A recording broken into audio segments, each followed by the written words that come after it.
everyone, and welcome to Soccer 101. My name is Joe Lowery, and on this episode, we're answering the question, why is El Clásico so important? In English, it literally translates to the classic. It's almost as if the name is begging for us to talk about why the classic is so classic. And we'll get there. Or at least we'll get close. But let's start with the basics, like what El Clásico actually is.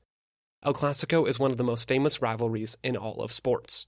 It's the name for the matchup between FC Barcelona and Real Madrid, the two largest clubs in Spain and two of the biggest clubs in global soccer.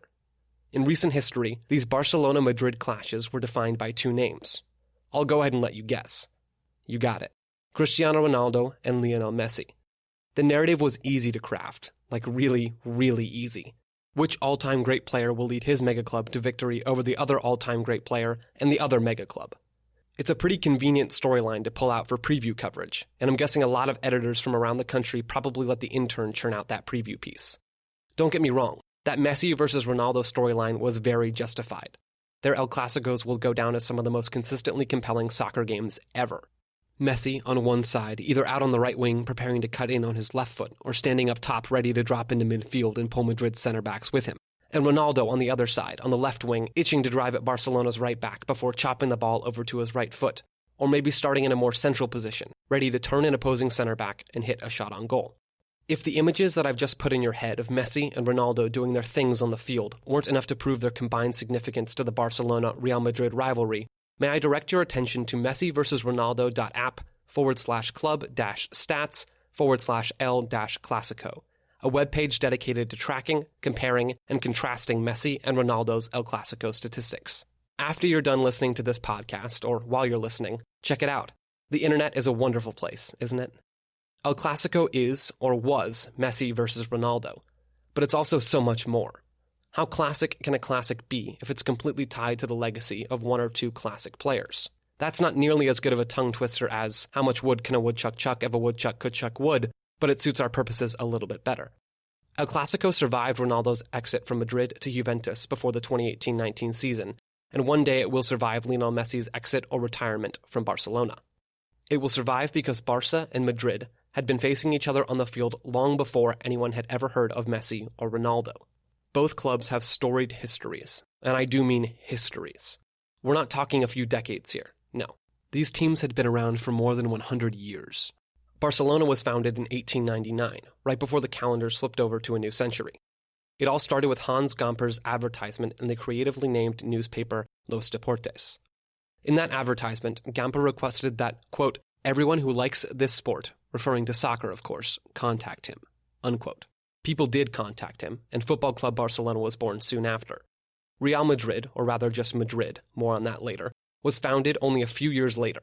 In 1902, Madrid Football Club was established as a sort of offshoot from the very first soccer club in the city's history, Football Club Sky. Somewhat ironically, it was Juan Padros, a Barcelona man, who formally constituted Madrid Football Club on March 6, 1902. Using the term El Clásico to refer to matchups between Barcelona and Madrid likely didn't become common practice until sometime after the year 2000. But 20th century Spanish residents still got their first opportunity to take in a matchup between Football Club Barcelona and Madrid Football Club just 1 week after Padros and company set Madrid into motion. The initial meeting between the two clubs was in the first round of a competition called the Copa de la Coronación, a small tournament organized in honor of Alfonso XIII's coronation. The match kicked off in the Spanish capital city at 11 a.m., with Madrid in white and Barcelona wearing red and blue. Both teams were in their infancy, but according to good old Los Deportes, the rivalry was already beginning. The Catalan newspaper reported that the Barcelona players complained about the spectators, who are mostly Madrid fans, applauding whenever a Barca player fell to the ground or when the visitors suffered a goal. Those same fans apparently remained silent whenever a player in red and blue scored or simply did something cool. In spite of a lack of appreciation from the crowd, Barcelona Football Club won the match 3-1, advancing to the tournament final where they lost to favorites Vizcaya from Bilbao.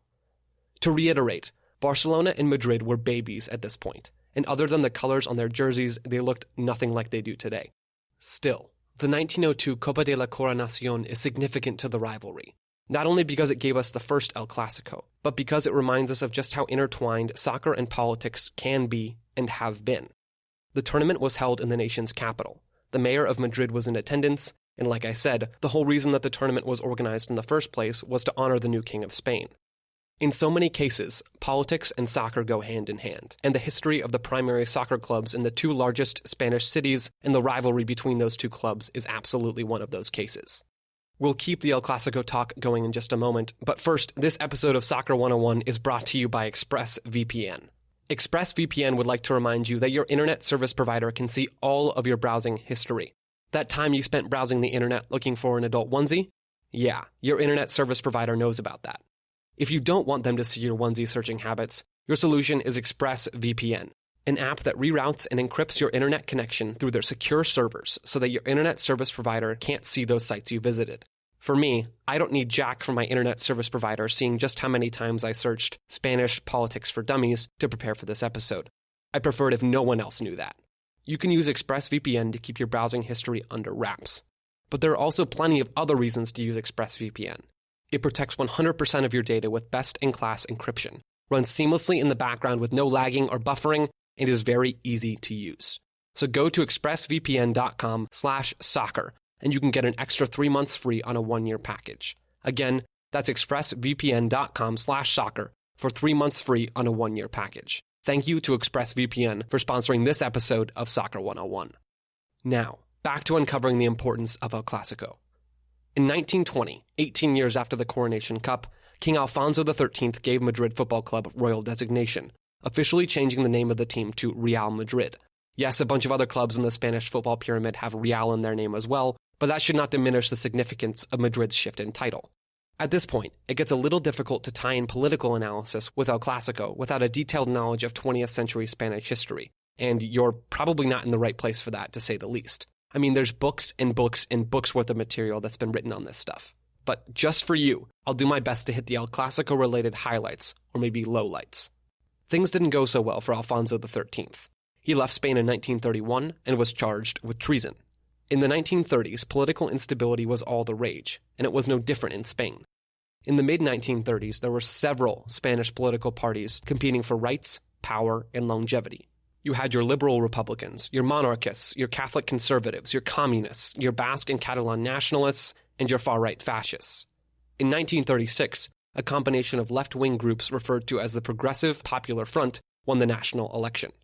As you can imagine, right-wing military groups weren't too happy with the result and began an uprising against the Republic. Eventually, Francisco Franco became the leader of the Spanish Nationalist Rebellion. Spain was now in a full-fledged civil war, a war that had real consequences for people all over the country, including those in Barcelona and Madrid. Today, the story about Real Madrid and FC Barcelona's role in Franco's regime goes something like this. Madrid was Franco's club and his city, and Barcelona was the enemy of Franco's war efforts. As with pretty much every part of history, things were a little bit more complicated than that. In his book, Fear and Loathing in La Liga, Spanish football expert Sid Lowe writes, "To present Madrid as Franco's team and Barcelona as victims on the basis of the Civil War is to stretch the boundaries of time and project onto the period between 1936 and 1939 events that actually occurred later, in different years and under different circumstances." Lowe later wrote, "Madrid was certainly not the city of Franco until he set up his government there afterwards," talking about the period when Franco had officially become the Spanish dictator in 1939 and set up shop in the Spanish capital. There's so much more to be said here about the Spanish Civil War, the cruelties of Franco's rule, and the Catalan independence movement that's still alive today. And for those things, I would highly recommend reading Sid Lowe's book. However, we're here to uncover more events that illustrate the significance of El Clásico. So we're going to move forward to a major on-field battle between Real Madrid and Barcelona that took place during Franco's dictatorship. A matchup in the 1943 Copa del Generalissimo semifinals. Maybe the most controversial El Clásico of all time, this June 13th, 1943 meeting in the Copa del Generalissimo, named as a tribute to Franco, was the second leg of the semifinals.